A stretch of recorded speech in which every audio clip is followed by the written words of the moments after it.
Kenapa tidak diberikan saja pada anggota KPU yang baru? Loh, tadi saya bilang Bang, itu akan complicated, akan rumit sekali. Kenapa? Karena nanti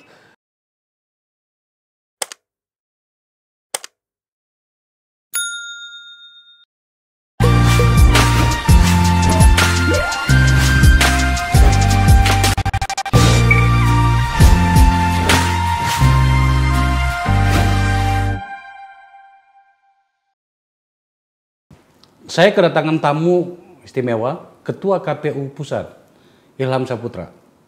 Pak Ketua, terima kasih telah ada di sini. sama-sama Bang Akbar. Ya, lembaga Anda ini sedang dan selalu sih menjadi pusat perhatian, apalagi mendekati pemilu. Kita nanti akan berbicara tentang pemilihan anggota KPU yang baru. Ya. Kita berbicara dulu tentang apa yang Anda kerjakan. Pak Ketua, saya harus mengatakan saya terganggu dengan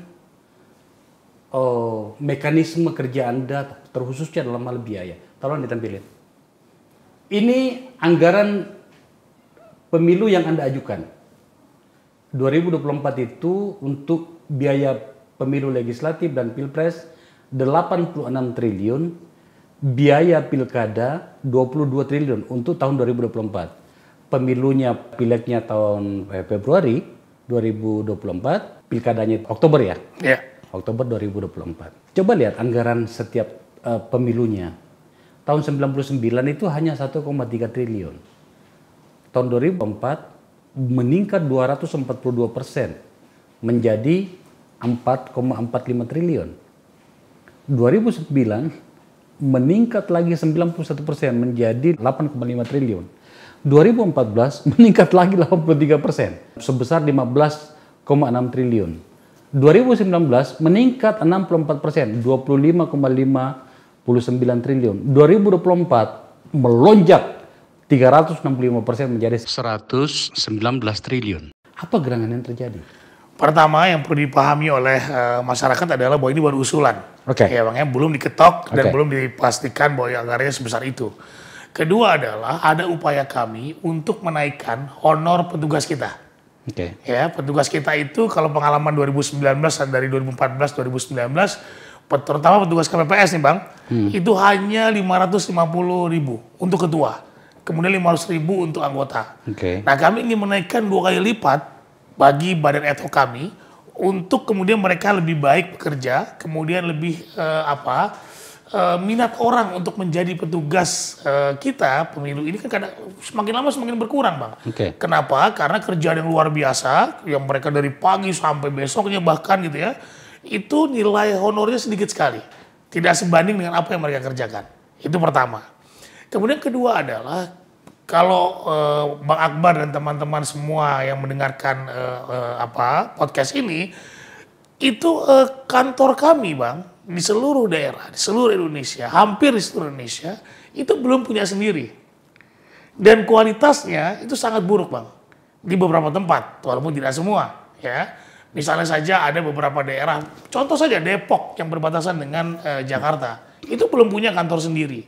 Mereka masih sewa-sewa, bahkan juga kualitas bangunan yang disewa itu sangat buruk sekali Bang ya. Kemudian juga masih ada beberapa transport kita seperti mobil itu masih menggunakan pemilu 2004. Ya, walaupun memang ada juga beberapa daerah setelah kita berkoordinasi dengan pemerintah daerah itu dipinjam pakaikan beberapa kendaraan baru. Nah, kemudian juga kita menghitung COVID, Bang. Kita nggak pernah tahu nih COVID ini mungkin in the middle of pelaksanaan tahapan gitu, Bang ya. Itu akan muncul lagi. Kemarin kita ketika pilkada 2020 muncul COVID pertama kali kita bingung. Karena pertama kali dalam pelaksanaan pemilihan kita itu ada bencana non alam seperti saat ini. Ya. Kemudian karena penggunaan anggaran untuk pelaksanaan pilkada disediakan oleh APBD, karena APBD-nya sudah dibuat dari Oktober, sementara pilkada dilaksanakan pada bulan September, oleh karenanya belum sempat dimasukkan untuk APD. Alat pelindung diri, kemudian juga untuk mengecek suhu tubuh gitu Bang ya. Kemudian sarung tangan, masker, apalagi ketika itu masker sangat langka Bang. Sehingga disediakan 4 triliun sekian oleh APBN. Karena salah satu syarat kami jika ingin melanjutkan pilkada adalah tolong disupport nih. Petugas kami nanti khawatir ketika kita tidak menggunakan APD justru muncul klaster baru. Nah, alhamdulillah seperti Abang tahu tahun 2020 kita tidak ada lagi persoalan klaster baru pada pelaksanaan pemilihan 2020 lalu. Nah, jadi itu beberapa hal yang kemudian membuat naik, Bang. Kemudian juga kita sedang menyiapkan beberapa item terkait dengan IT. Tenang saja, IT tentu dari Indonesia, kita bekerja sama dengan ITB, Bang. Kita punya sumber daya yang luar biasa gitu kan. Ada Sirekap namanya, sistem informasi rekapitulasi yang kemudian kita gunakan di tahun 2020 ketika pilkada. Ini sangat baik sekali. Pertama adalah itu soal akurasi, soal kecepatan kita menerima hasil pemilu, dan tentu juga soal transparansi, Bang. Jadi bagaimana Sirekap itu bekerja, kita buat C plano yang besar itu, kita foto, kemudian foto itu nanti kita upload, kita berikan kepada teman-teman saksi. Pertama paperless, ya, dia juga paperless, tidak perlu kertas yang berlebihan, ya Bang ya. Dan juga transparansi itu terjadi. Dan upaya orang-orang untuk melakukan manipulasi terhadap hasil di TPS, karena seperti Abang tahu kan, yang rentan dengan manipulasi dan kecurangan adalah ketika rekapitulasi, bukan pemungutan. Jadi sudah 76 triliun yang kita ajukan sekarang, setelah kemudian diminta rasionalisasi. Kami masih terbuka untuk berbicara kepada pemerintah dan DPR untuk kembali dirasionalisasi, Bang. Bahkan sempat ada, walaupun belum kami usulkan secara resmi, sempat ada kemudian kita menghitung-hitung kembali mungkin sekitar 60 sekian triliun untuk bisa kita laksanakan pemilu 2024 yang akan datang. Nah, sementara untuk biaya pilkada itu perkiraan, Bang. Karena seluruh provinsi itu melaksanakan pilkada. Baik gubernur maupun provinsi, gubernur maupun kabupaten kota untuk bupati dan wali kota. Nah, itu seluruh Indonesia, Bang. 514 kabupaten kota dengan 34 provinsi. Nah, bayangkan saja, Bang, Jawa Barat saja itu biaya pilkadanya bisa sampai 1, sekian triliun. Demikian juga dengan Jawa Timur. Jadi ini baru perkiraan kita berdasarkan masukan-masukan dari teman-teman provinsi dan kabupaten kota untuk biaya pilkada. Demikian, Bang. Saya biarkan Anda menjawabnya panjang lebar seperti itu supaya kita mendengarkan secara jelas. Betul. Argumentasi apa yang dipakai oleh KPU untuk membuat hitungan seperti ini. Betul. Ternyata sekarang tinggal 76. 76. Tapi sejujurnya Pak Ketua, angka itu pun masih kita pertanyakan. Iya.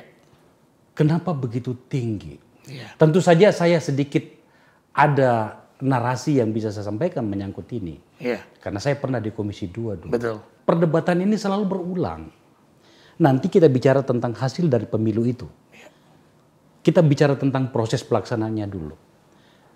Saya dari dulu selalu mengatakan, kenapa KPU dan kita semuanya, tentu saja dalam hal ini pemerintah dan DPR, tidak mempercayai teknologi.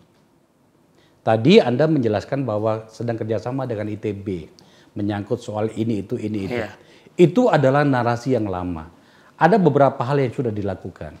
Tetapi dalam bayangan saya yang banyak bertanya kepada orang-orang yang memahami tentang IT, sebenarnya biaya bisa menjadi dipangkas luar biasa dengan tingkat efektivitas yang tinggi. Iya. Contoh, semua orang memiliki HP. Betul.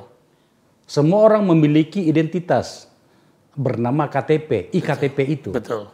Yang kalau saya tidak salah, itu sebenarnya sudah bisa digunakan menjadi SIN, Single Identity Number. Ya.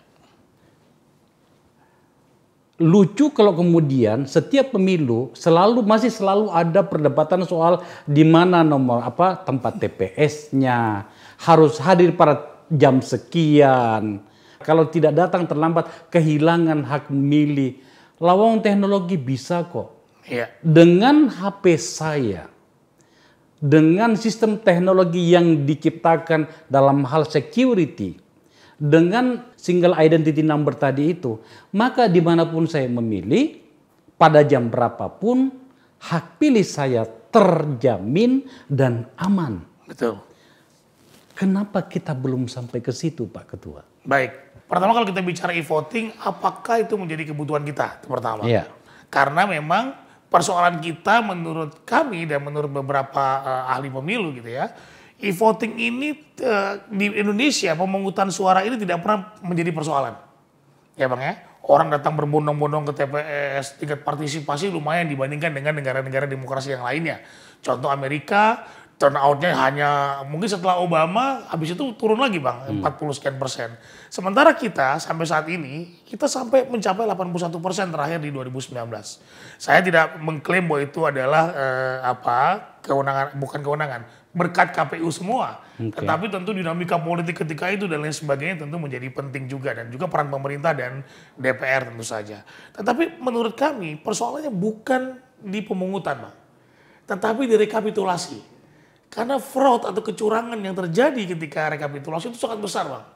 Dan itu diakui oleh berbagai pihak. Dan apakah kemudian juga e-voting ini menjamin hak seluruh masyarakat terpenuhi? Nah ini juga tentu kita masih bisa debatable soal ini Bang.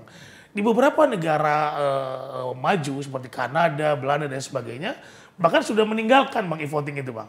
Ya karena tadi pertama, misalnya di Filipina contoh nih Bang ya, ketika berlangsung pelaksanaan pemilu, mesinnya mati Bang. Mesinnya bermasalah. Apa yang dilakukan oleh Filipina adalah, dia contohnya adalah mesinnya itu, dia pilih kemudian keluar stroke seperti di kasir-kasir di supermarket. Struknya itu yang dihitung akhirnya Bang. Nah itu pertama. Apakah menjadi kebutuhan kita? Kedua adalah biayanya lebih tinggi mungkin Bang ya. Kenapa? Pertama mesinnya apakah kita beli atau kita sewa? Nah ini tentu mesin ini kan harus ada di setiap tempat, di setiap TPS. Nah yang kemudian Abang tadi bilang menggunakan HP misalnya saja. Oke menggunakan HP. Tetapi kami juga pernah menggunakan beberapa aplikasi yang tidak bisa berjalan di beberapa tempat. Kenapa? Soal sinyal Bang. Sinyal itu di Indonesia Timur tidak sehebat di Indonesia Barat misalnya saja. Pelaksanaan Sirekap kemarin kami maklumkan karena memang disclaimer kami adalah Sirekap itu hanya untuk alat bantu. Nah itu Bang. Nah ketiga, apakah di regulasi kita diatur soal itu Bang? Nah ini jadi persoalan karena kami juga menginginkan menjadi hasil resmi. Sirekap itu menjadi hasil resmi. Situng yang kemarin itu menjadi hasil resmi. Karena kalau situng itu orang bisa tahu kecurangan-kecurangan yang terjadi di TPS itu karena kita transparan mengupload seluruh hasil C1 di TPS kepada masyarakat. Makanya banyak sekali komplain segala macam loh. Itu memang adalah transparansi kita. Makanya Anda tahu itu terjadi persoalan. Tetapi C1 itu masih bisa diperbaiki dalam rekapitulasi resmi di kecamatan dan di kabupaten. Nah, jadi buat kita adalah memang ini ada persoalan pertama regulasi. Kedua, terkait dengan kebutuhan e-voting itu sendiri. Apakah memang e-voting itu dibutuhkan dalam pemilu di Indonesia bahkan di internasional? Indonesia bahkan di internasional. Ya memang saya pernah di DPR 10 tahun saya perdebatkan seperti ini kan gitu ya. Bagi saya pribadi, karena saya percaya teknologi dan teknologi berkembang, itu seharusnya itu tidak lagi kita berada pada narasi itu. Betul. Saya setuju dikatakan tadi, problemnya bukan pada saat voting. Boleh iya, bisa tidak. Ya kan? Dalam kenyataannya masalah. Betul. Kenapa? Ya karena saya adalah pelaku di situ. Saya tidak boleh mengatakan saya korban karena dalam beberapa hal memang saya agak kesulitan mengkonsolidasikan suara-suara saya pada beberapa election ya. Tapi itu problem. Betul. Jadwal pencoblosan saja itu bisa bermasalah, terutama pada tempat di mana itu telah dikondisikan oleh pihak lain. Tidak mendapatkan surat undangan, datang surat undangan terlambat 5 menit, kemudian macam-macam. Dalam kondisi seperti itu bagi saya, seharusnya teknologi itu menjadi jawaban dengan itu. Rekapitulasi betul, saya setuju saya. Rekapitulasi itu problem betul. Sekitar 4 hari yang lalu Kompas wawancara dengan saya by phone, bertanya pada pengalaman saya dalam hal pengamanan suara itu. Saya jelaskan A sampai Z. Termasuk peran-peran lembaga penyelenggara pemilu tadi, baik KPU maupun Bawaslu bersama dengan DKPP-nya.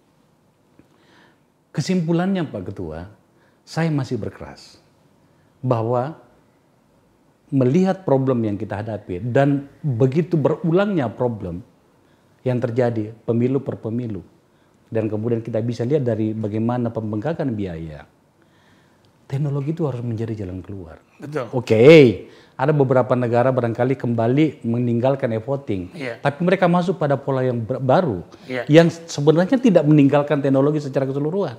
Bagaimana bisa kita meninggalkan teknologi pada saat teknologi sudah menjadi bagian dari diri kita? Betul. Pengamanan misalnya, yang namanya Facebook itu punya cara untuk mengamankan apalagi data-data, meskipun juga ada beberapa yang bocor dan kemudian menjadi viral gitu kan. Kapan kemudian problem-problem kepemiluan kita selesai, sementara kita masih sama menyikapinya, Pak Ketua? Ya, sebenarnya kita sudah banyak menggunakan sistem informasi. Kita punya sistem informasi daftar pemilih, di mana Mbak Abang sekarang sudah ada lindungi hakmu, itu bisa diupload di handphone masing-masing. Itu Abang bisa cek, karena sekarang kan di Undang-Undang 7 2017 ada yang namanya daftar pemilih berkelanjutan. Jadi dia setiap 6 bulan sekali petugas kami KPU di kabupaten kota dan provinsi itu melakukan pemuktahiran data pemilih berkelanjutan. Sudah berapa juta sebetulnya pemilih kita dan sebagainya. Nah kemudian itu menggunakan lindungi hakmu, Abang tinggal tulis nama dan nik, itu keluar Abang di TPS mana. Nah sudah terdaftar atau belum. Nah itu sudah ada Bang. Jadi mekanisme yang seperti Abang tanyakan itu sudah ada. Kemudian ada yang namanya SIPOL, Sistem Informasi Partai Politik. Ini kita gunakan dalam rangka melakukan verifikasi terhadap keanggotaan partai politik. Ya Bang ya. Jadi semua partai politik mengisi nama anggotanya silakan saja. Nanti kita tinggal melakukan verifikasi via SIPOL tadi. Tetapi jadi persoalan kemudian ketika tahun 2019 SIPOL itu dipertanyakan juga oleh Bawaslu. Nah ini kan karena tidak ada di undang-undang katanya, tidak diatur dalam undang-undang dan sebagainya. Nah tentu ini persoalan buat kami sebagai KPU. Kami berupaya untuk kemudian melaksanakan mekanisme atau kemudian penyelenggaraan tahapan dengan baik dengan menggunakan teknologi informasi. Tetapi undang-undang memang tidak letterless mengatakan itu bisa digunakan. Gitu loh Bang. Nah ini tentu persoalan buat kita. Jadi ada celah ketika misalnya saja kita menggunakan SIPOL. Undang-undang itu hanya ada di level PKPU. Kemudian partai politik tidak lolos dalam verifikasi. Yang disoal ada SIPOL-nya Bang. Karena ada celah di situ. Iya. Kalau Bawaslu, saya akan mengundang Bawaslu juga. Bang. Sebab sejujurnya saya sudah bersikap menyangkut Bawaslu. Yeah. Saya itu berpikir ya ekstrim ya. Bagi saya pribadi itu Bawaslu di lapangan itu nggak ada fungsi apa-apa. Sorry to say gitu ya. Tapi saya kembali pada poinnya. Itu tadi tentang prosesnya Pak Ketua. Kita akan bisa berdebat panjang lebar soal itu. Ya. Tetapi saya harus bersikap di sini bahwa menurut saya kalau tidak ada jalan keluar, terobosan dan itu adalah teknologi, maka kita akan begitu-begitu terus. Betul. Biaya semakin meningkat. Betul. Ada satu bahkan yang saya mau pertanyakan kepada Anda, kenapa Anda tidak memikirkannya? Apa itu? Hak saya untuk memilih lebih awal. Betul. Contoh misalnya, Pak Ilham calon anggota DPR. Saya di dapilnya Pak Ilham. Karena saya suka Pak Ilham, pikiran-pikirannya Pak Ilham, maka saya ingin memilih lebih dulu, jauh sebelum pemilu. Ya. Itu memang terobosan. Dibutuhkan memang keberanian untuk itu. Tetapi menurut saya, dalam kasus ini saya menggunakan hak-hak konstitusi saya. Betul. Saya menghindarkan diri saya disergap oleh politik uang dan segala macam pada saat proses resmi berlangsung. Betul. Dan saya ingin mengunci, saya sudah memilih. Menurut saya terobosan seperti itu yang dibutuhkan juga apabila memang kualitas pemilu kita menjadi semakin baik Pak Ketua. Kita tinggalkan dulu soal proses. Kita masuk pada produk dari pemilu itu sendiri. Oke. Saya punya gugatan banyak Pak Ketua. Siap. Tolong ditampilin bagaimana produk pemilu kita. Nah, ini Pak Ketua. Saya tidak mengerti apakah KPU harus dibawa dalam pertanggungjawaban ini. Hasilnya adalah dalam hal dinasti politik. Sebenarnya oligarki yang kemudian turunannya bernama dinasti politik itu, ini hasilnya. Perkembangan dinasti politik dari tahun ke tahun. Ini menyangkut dengan pilkada ya. Sebelum putusan Mahkamah Konstitusi, total 59 kepala daerah terpapar dinasti politik. Setelah putusan MK yang melegalkan dinasti politik, malah semakin besar. Betul. Dalam hal legislatif, coba. Nah ini, dinasti politik. Pemilu 2009 itu hanya 28 orang anggota DPR RI yang teridentifikasi dinasti politik. Pemilu tahun 2014, 51 orang. Pemilu tahun 2019, 99 orang. Artinya kualitas hasil pemilu kita tidak membaik, Pak Ketua. Sebetulnya gini, Bang Yaset bukan menolak bahwa KPU kemudian ada nggak sih intervensi KPU untuk menghindari ini sebenarnya gitu, Bang. Nah yang perlu Bang Akbar juga tahu pasti bahwa kami ini bekerja sesuai dengan peraturan perundang-undangan yang berlaku. Ya itu pertama. Jadi tidak ada yang namanya dinasti politik dilarang dalam Undang-Undang 7 2000. Oh iya. Ya, itu misalnya dalam pilkada juga demikian. Itu pertama. Kami pernah mencoba untuk melakukan terobosan via PKPU, tapi terkendala, Bang. Terkendala dengan ada putusan MK yang mengatakan bahwa diperbolehkan. Ya, gitu kan, itu Bang? dia tadi. Itu dia makanya. Nah itu kan menjadi persoalan buat kami. Kami ini bekerja harus sesuai dengan peraturan undang-undangan. Contoh saja, Bang. Ketika kita membuat PKPU 20 tahun 2018 tentang larangan bagi partai politik untuk mencalonkan mantan napi korupsi. Ya. Nah ini mohon maaf, Bang ya. Belum ada putusan MK juga ketika itu. Ya. Kami kan sudah melakukan terobosan dengan itu. Artinya kami ingin mencoba memberikan pesan kepada masyarakat, nih KPU sudah melakukan semacam apa sih namanya litsus lah atau apapun namanya lah, screening lah terhadap calon-calon yang kalian nanti akan pilih. Tidak ada nih calon napi korupsi. Jadi masyarakat diberikan menu calon anggota parlemen, calon anggota parlemen yang bersih, calon anggota yang memang tidak pernah terlibat dalam korupsi, kekerasan seksual terhadap anak, ya, satu lagi narkoba. Tapi akhirnya kemudian sebelum Bawaslu malah tidak melakukan judicial review kepada MA, misalnya saja. Padahal kan dalam Undang-Undang 7 2007 sebutkan bahwa jika Bawaslu tidak setuju dengan peraturan KPU, bisa mengajukan judicial review ke MA. Ya. Nah akhirnya ada yang melakukan judicial review ke MA, beberapa calon yang kemudian merasa dirugikan dengan putusan itu, akhirnya ditolak. Ya, dibatalkan apa yang sudah kami buat. Salah satunya adalah soal dinasti tadi. Bagaimana KPU kemudian mencoba membuat terobosan-terobosan tapi terbentur dinding hukum, Bang. Karena dinding hukum ini kan kita tidak bisa kemudian melakukan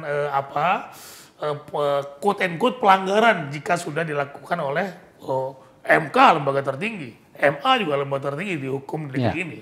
Dia Supreme Court yang tidak bisa kita tolak putusannya.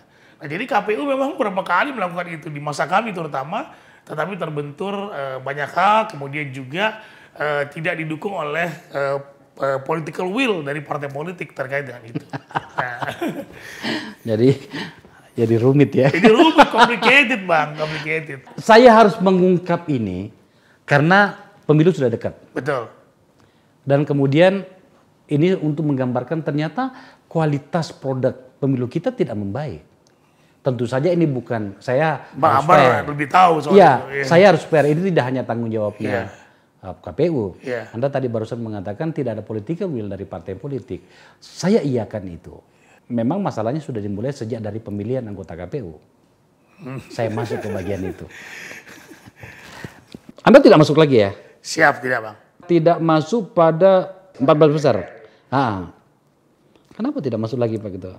Saya tidak tahu, Bang, ya prosesnya. Ya saya kira saya menghargai proses ini terlebih pertama, tapi tentu jika ada orang seperti Bang Akbar menanyakan hal ini, ya saya juga harus sampaikan saya tidak tahu, Bang. Karena menurut saya pertama saya tidak ada catatan terhadap masukan dari masyarakat, saya tidak punya catatan. Saya tidak pernah melakukan tindak pidana apapun, saya tidak pernah menerima uang apapun dari pihak lain ya. Kemudian juga mungkin ada beberapa catatan saya pernah ditegur oleh DKPP ketika itu soal PAW, Bang. Walaupun saya bisa jelaskan itu buat saya putusan DKPP ketika itu saya sampai saat ini saya merasa benar. Kenapa? Karena ada orang dari Partai Hanura berusaha untuk melakukan mau jadi PAW, tetapi ketika itu orang yang akan digantikan masih melakukan gugatan hukum. Nah buat saya kalau sebelum ingkrah maka dia tidak bisa dilakukan PAW.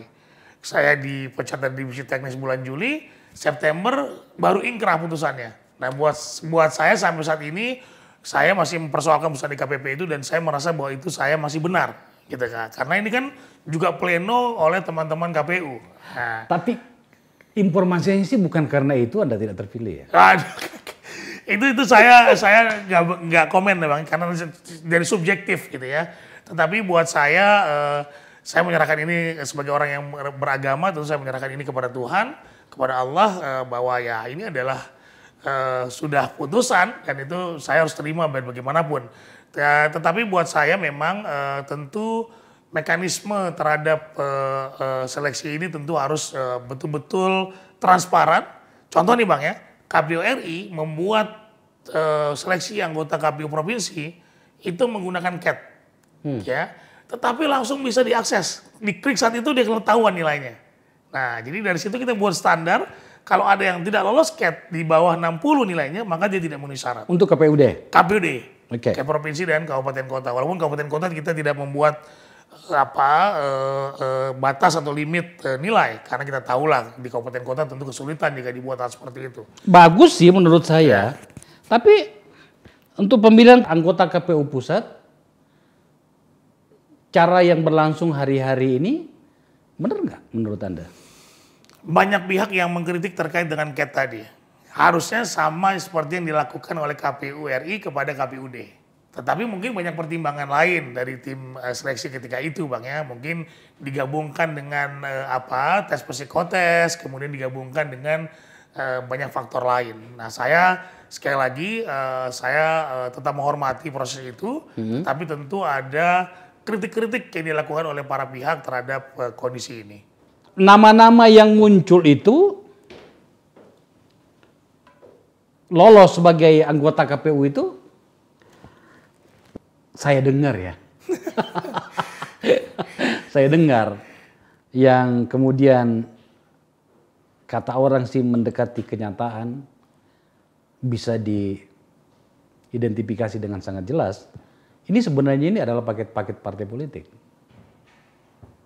Ya memang kalau sudah 14 besar Bang, memang harus ada lobby-lobby ya, lobby-lobby, dan juga tentu saya berharap lobby-lobby itu tidak langsung kemudian transaksional terhadap proses tahapan penyelenggaraan pemilu 2024 yang Kenyataannya? Nah, saya tidak tahu karena saya tidak masuk langsung ke situ. Saya tidak tahu. Mungkin nanti Abang bisa ngecek kepada orang-orang yang bersangkutan. Saya tidak tahu dan saya no comment terkait dengan itu. Karena memang proses lobby itu adalah yang biasa, tetapi asal tidak transaksional. Karena gini, menjaga penyelenggara pemilu yang mandiri, tetap dan nasional, dan juga ada nilai-nilai value yang harus dijaga untuk menjaga demokrasi adalah penyelenggara pemilu itu harus berintegritas, mandiri, tidak bisa diintervensi. Nah ini tentu menjadi, walaupun ini klise, tetapi buat saya ini harus tetap dipegang prinsip-prinsip ini bagi penyelenggara pemilu dimanapun, termasuk di Indonesia. Saya itu orang yang selalu disiplin dengan apa yang tertuliskan. Narasi yang berkembang itu menurut saya bukan hanya sekedar kata-kata, tapi ada pertanggungjawaban mana di dalamnya. Dalam hal ini adalah beredar di luar anggota KPU dan Bawaslu terpilih periode 2022-2027 nama-nama berikut dengan keterangan di belakangnya. Contoh, yang terpilih KPU untuk periode 2022-2027 adalah Parsadaan Harahap, dalam kurung HMI garis miring Golkar balas kurung. Artinya Parsadaan Harahap itu adalah perwakilan HMI dan juga Partai Golkar sebagai backup. Yang kedua, Idam Holik, HMI garis miring Nasdem. Yang ketiga, Betty Epsilon Idrus, HMI garis miring Nasdem dan Golkar. Kemudian keempat, Agus Melas, GMNI PDIP. Kemudian Muhammad Afifuddin PMII PKB, Hasyim Asy'ari Ansor Gerindra. Begitu juga Bawaslunya, Yulianto Sudrajat juga, GMNI PDIP.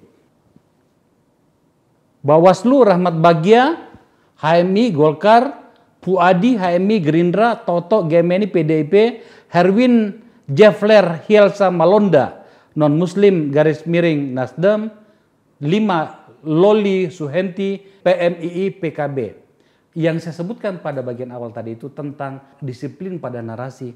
Kok kita sudah tidak malu-malu lagi atau tidak ragu-ragu lagi menyebutkan keterangannya? Tidakkah penyelenggara pemilu itu harus benar-benar bebas dari campur tangan para pihak yang nantinya akan diawasi atau yang dia urusnya menjadi bagian dari perhelatan pemilu itu? Apakah Anda setuju dengan saya? Setuju, Bang. Ya tentu setuju sekali. Saya sudah sampaikan dari awal tadi bahwa penyelenggara pemilu itu harus strict dalam menyelenggarakan penyelenggara pemilu tanpa intervensi, tanpa kemudian juga ya quote and quote ada fraud di situ, ada balas jasa di situ. Tentu tidak boleh, Bang, ya.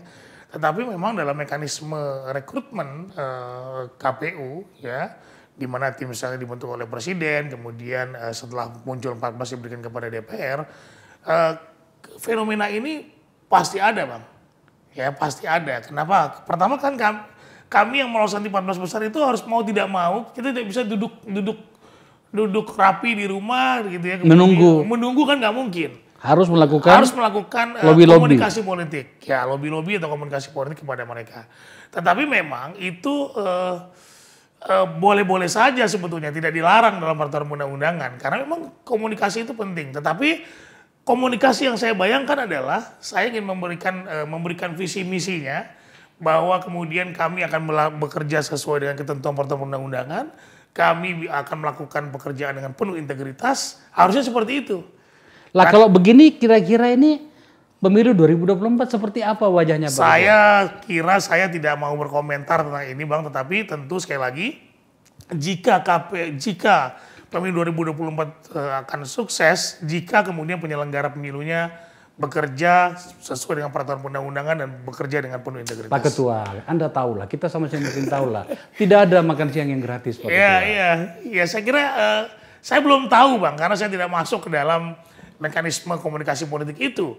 Nah, jadi saya kira untuk menjaga kepercayaan publik terhadap penyelenggara pemilu, dan ini sangat penting, tentu mereka-mereka itu harus bekerja dengan baik. Itu aja, Bang. Bang Akbar lebih tahu soal-soal itu. Iya, makanya saya jadi khawatir. Iya. Kita setiap hari berbicara dan berteriak tentang penguatan demokrasi. Tapi kalau kemudian ternyata kita tidak bisa melepaskan diri dari model dan tata cara seperti yang kita khawatirkan, yang sedang kita bicarakan ini, lah terus kita mau kemana, Pak Ketua? Makanya mari sama-sama kita evaluasi pola rekrutmen seperti ini, Bang. Apakah memang ini masih relevan dalam konteks penguatan demokrasi Indonesia atau tidak? Saya kira itu, Bang. Menurut Anda? Ya tentu mungkin sudah baik, tinggal bagaimana kemudian mekanisme komunikasi politiknya dibuat seperti yang saya sampaikan tadi, bahwa dinilai berdasarkan kapasitas, kemudian juga proses seleksinya transparan dari tes tulis, tes psikotes dan sebagainya. Kalau begini nama-nama yang akhirnya terpilih nantinya, berikut dengan backup politik di belakang mereka, hasil lobby-lobby itu tadi. Lalu berarti kan tahun 2024 kembali lagi akan bertarung antar parpol dengan orang-orang yang mereka backup sebelumnya. Saya orang parpol. Siap. Dan saya betul-betul menginginkan parpol mendapatkan penguatan agar kemudian menjadi bagian dari agen-agen demokrasi yang tangguh itu. Yeah. Tetapi kemudian saya tidak punya toleransi untuk hal-hal yang bisa melemahkan demokrasi itu.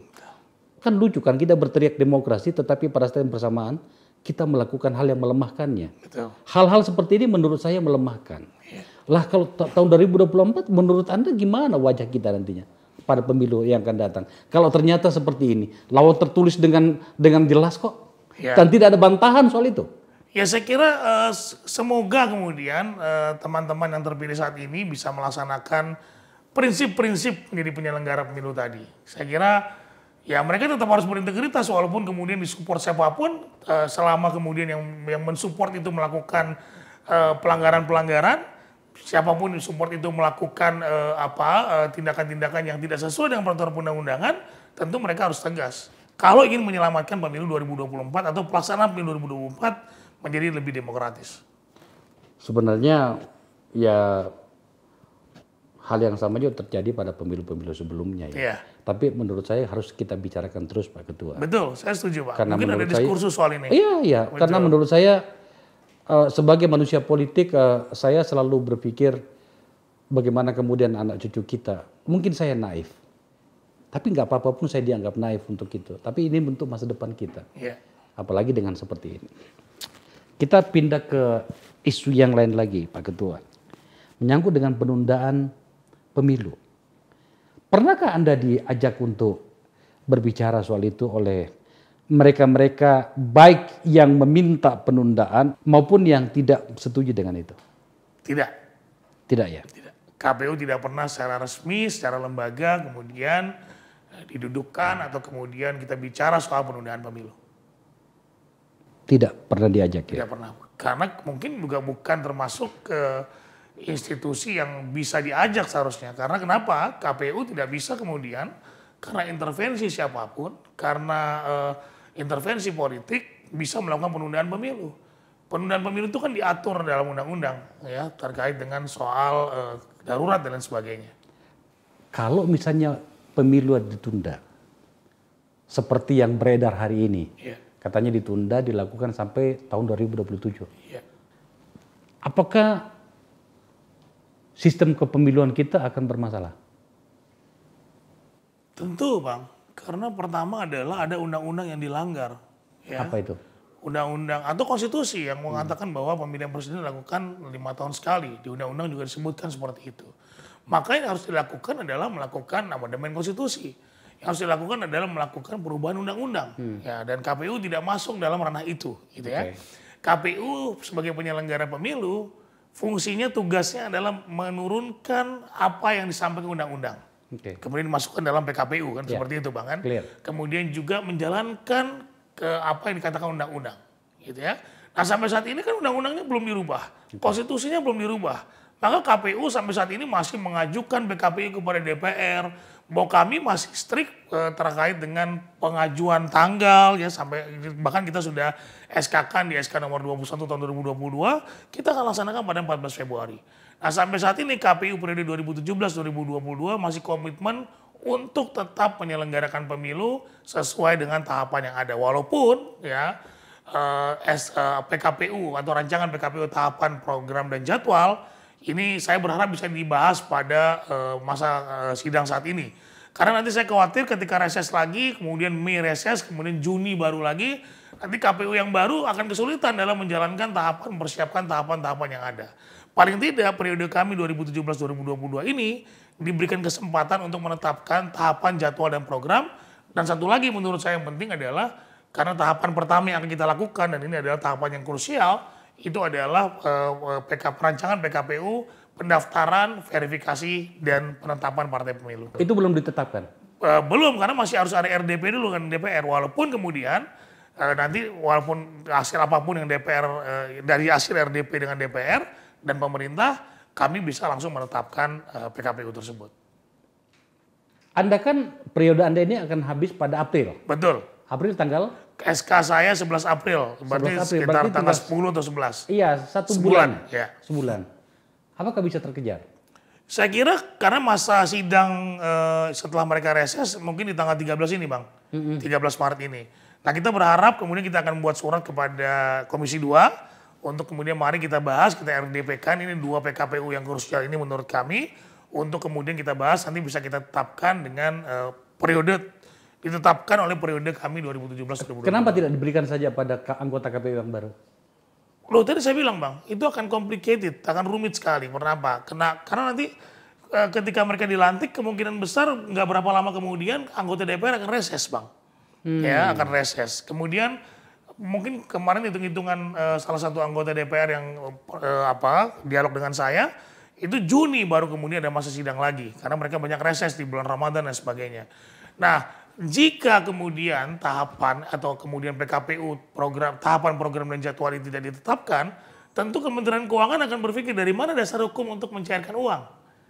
Gitu kan? Bagaimana dasar hukum pembahasan terhadap pencairan uang atau kemudian pembahasan soal anggaran ini.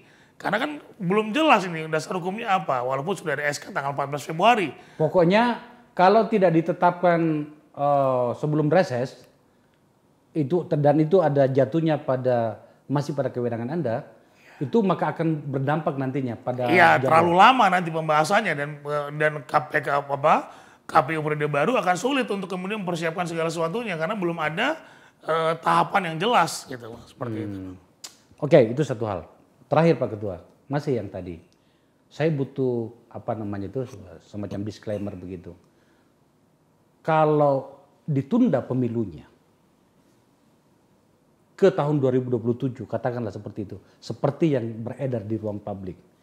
Usulan dari beberapa partai politik atau beberapa elit. Maka secara kepemiluan itu akan terganggu kita. Satu. Yang kedua, kalaupun di amandemen undang-undang dasarnya mengubah lama satu periode presiden itu tetap akan mengganggu kepemiluan kita. Tentu.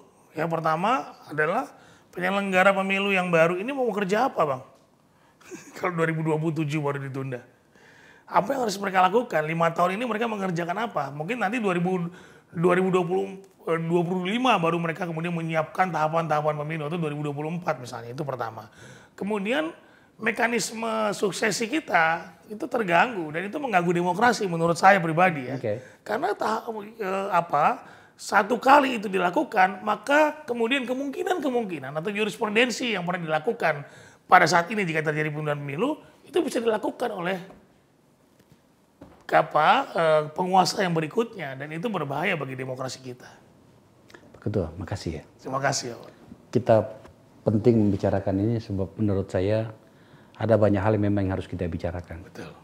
Dan saya bicara dengan ketua KPU, ketua penyelenggara pemilu yang menurut saya betul-betul punya otoriti untuk menjawab pertanyaan-pertanyaan saya. Baik. Sekali lagi Pak Ketua, terima kasih. Terima kasih banyak Pak Akbar. Pemirsa, itu diskusi kita dengan ketua KPU yang beberapa bulan ke depan akan menyelesaikan masa tugasnya dan menyerahkan kepada anggota KPU yang baru. Ada banyak yang kita bicarakan tadi. Satu hal yang pasti, kita memang ternyata harus berbenah banyak hal agar kemudian kualitas pemilu kita menjadi lebih baik. Ada banyak hal di situ, mulai dari anggaran, jadwal dan seterusnya. Terima kasih telah menyaksikan acara ini. Bye.